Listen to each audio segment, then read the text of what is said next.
As the girls close in, Rintaro is urged by Yakuza to flee. Together, they dash through a door, securing it behind them. She then reveals that creating 4 doses of the antidote on site is impossible. Their only option is to evade the Kiss zombies and head for the chemistry lab. Evading their pursuers temporarily, they head towards the lab. However, the girls unexpectedly confront them. Yakuza produces a corrosive substance from his pocket, capable of causing excruciating pain and skin damage. Rintaro, however, strongly objects to its use and instead opts for a diversion.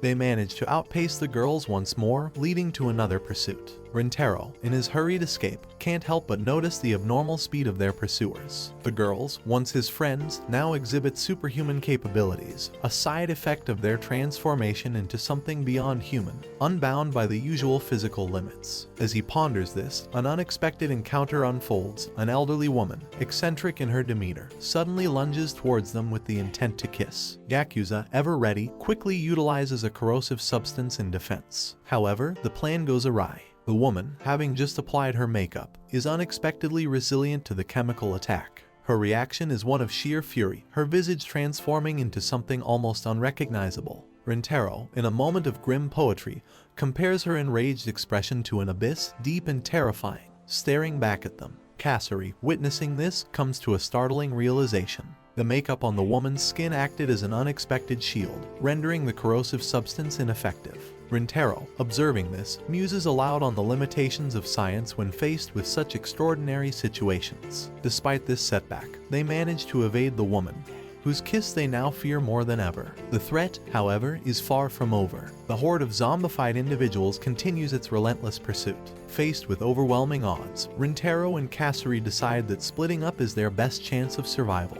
Rintaro understands that as the primary target of the zombies' affections, distancing himself from Kasari might offer her some safety. As they part ways, Rintaro quickly finds himself the sole focus of Shizuka's pursuit, the slowest yet persistent member of the group. His mind races, strategizing how to outmaneuver her, knowing well that if he's not careful, the rest of the group will soon catch up and encircle him. This precarious game of cat and mouse continues, with Rintaro desperately seeking a way to elude his relentless pursuers. As Rintaro races away from the unfolding chaos, Shizuka, in her zombie-like state, stumbles and falls abruptly. Her fall is not gentle, she hits the ground hard, and Rintaro, despite the perilous situation, cannot ignore her plight. He rushes back to her, concern etched on his face. As he kneels beside her, he notices the alarming redness spreading across her forehead, a stark contrast to her pale skin, a clear indication of her injury. With a sense of urgency, Rintaro gently lifts Shizuka, carrying her to the infirmary with a surprising ease that belies his own stress. Once there, he carefully tends to her wounds, applying first aid with a deftness that suggests a familiarity with medical procedures. However, as Shizuka slowly regains consciousness, the effects of the zombie kiss virus become evident. Her eyes, once filled with confusion, now burn with an unnatural intensity as she leans in to kiss Rintaro. Rintaro, caught off guard, tries to pull away, but Shizuka's persistence is overwhelming. Her actions, driven by the virus, clash with the memories of the friend he once knew, causing a turmoil within him. He momentarily loses sight of his mission, torn between his duty and the unsettling transformation of his friend. In a moment of quick thinking, Rintaro employs an unconventional method to prevent further advances from Shizuka. He finds a clothes hanger and, using it ingeniously, suspends her mid-air. This act, though bizarre, is effective in halting her attempts, leaving Shizuka in this temporary state. He makes a silent vow to himself to restore her to her normal state, a promise that adds weight to his already heavy burden.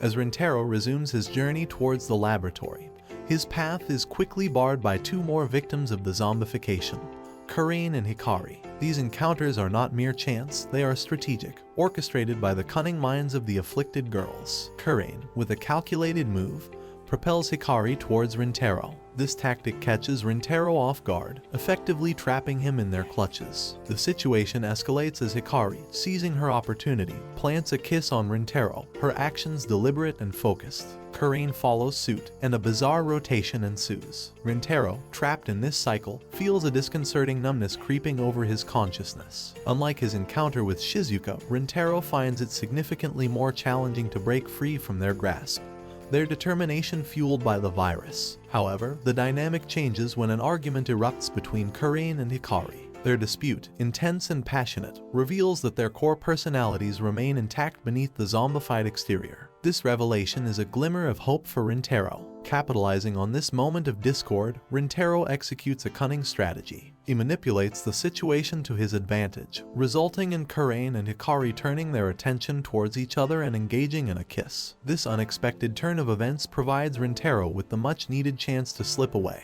As he escapes, he ponders over the drug's effects, realizing it amplifies the innate desires of those afflicted.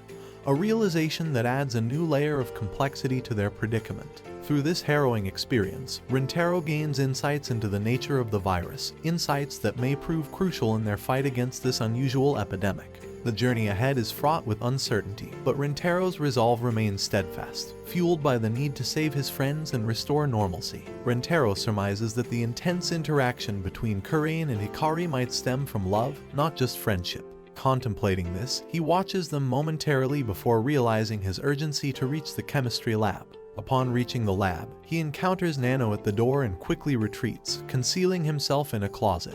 Nano, not finding anyone outside, moves on. Rintaro, aware that he must act quickly to avoid detection, pins his hopes on Kasari making it into the lab. Surprisingly, Kasari is also hiding in the same closet. She explains that Nano spotted her trying to enter the lab, prompting her to hide. Rintaro finds it odd that Nano, who primarily seeks him, is also after Kasari. Kasari suggests that Nano might have realized they are together. Rintaro reflects on Nano's strategy.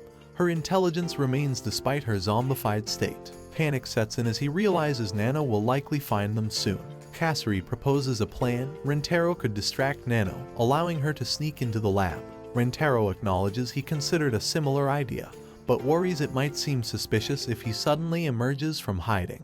As they grapple with their dilemma, time presses on, threatening their chance to reverse the zombification. Overwhelmed by the situation, Kasari breaks down, lamenting her role in causing trouble with her drugs and revealing her financial ruin. Rintaro must now find a way to outsmart Nano, save Kasari, and reverse the effects of the zombie kiss. In the midst of their crisis, Kasari, a member of the chemistry club, confesses her feelings to Rintaro, expressing her love and her reluctance to cause him any trouble. In a drastic decision, she vows to cease developing drugs forever. Amidst this emotional moment, she recalls possessing a dose of the reversal drug.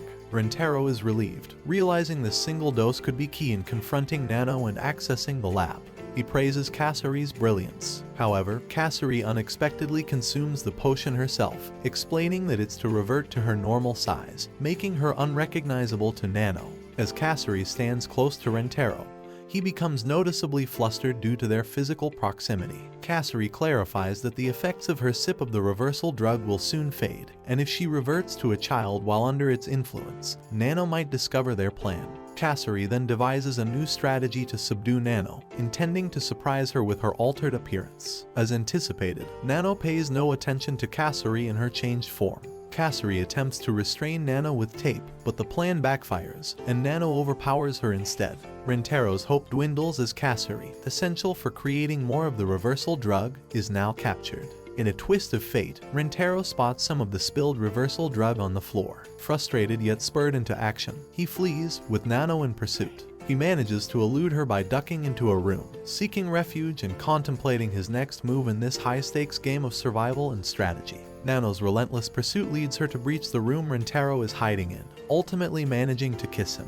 This dramatic moment is punctuated by the appearance of fake credits on the screen, adding a cinematic twist to the unfolding events. However, the narrative takes another turn when Kasari enters the room and administers the reversal drug to Nano. Rintaro reveals his strategy was to distract Nano, buying time for the effects of the reversal drug Kasari ingested to wear off. His explanation, however, seems to confuse Kasari, who had anticipated a different approach involving a chemical solution to dissolve the ropes binding her. Rintaro decides not to dwell on this misunderstanding, focusing instead on the urgent task of administering the reversal drug to the other affected girls. Once the effects of the drug dissipate, Hikari, feeling remorseful, apologizes to Rintaro for her actions. However, she also recalls kissing Kurain, leading to a humorous exchange where both girls, displaying tsundere tendencies, deny remembering the incident despite their apparent mutual attraction. Kasari, feeling responsible for the chaos caused by her drug, apologizes to everyone. but Rintaro reassures her, emphasizing that it was also her invention that facilitated their return to normalcy. He encourages her not to abandon her passion for creating drugs, taking responsibility for any future mishaps her inventions might cause. He expresses his admiration for her passion, a key reason for his affection towards her. This heartfelt exchange leaves the other girls speechless. Kasari, moved by Rintaro's words, embraces him, declaring her love for him and her passion for drug creation.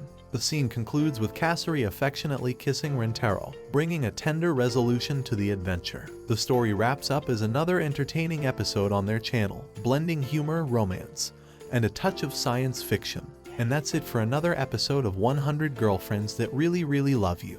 If you enjoyed the video, don't forget to like it and comment on what you like about the anime so far. Also, subscribe to my channel Anikazu to not miss more anime recaps of this and other animes. With that said, see you next time, goodbye.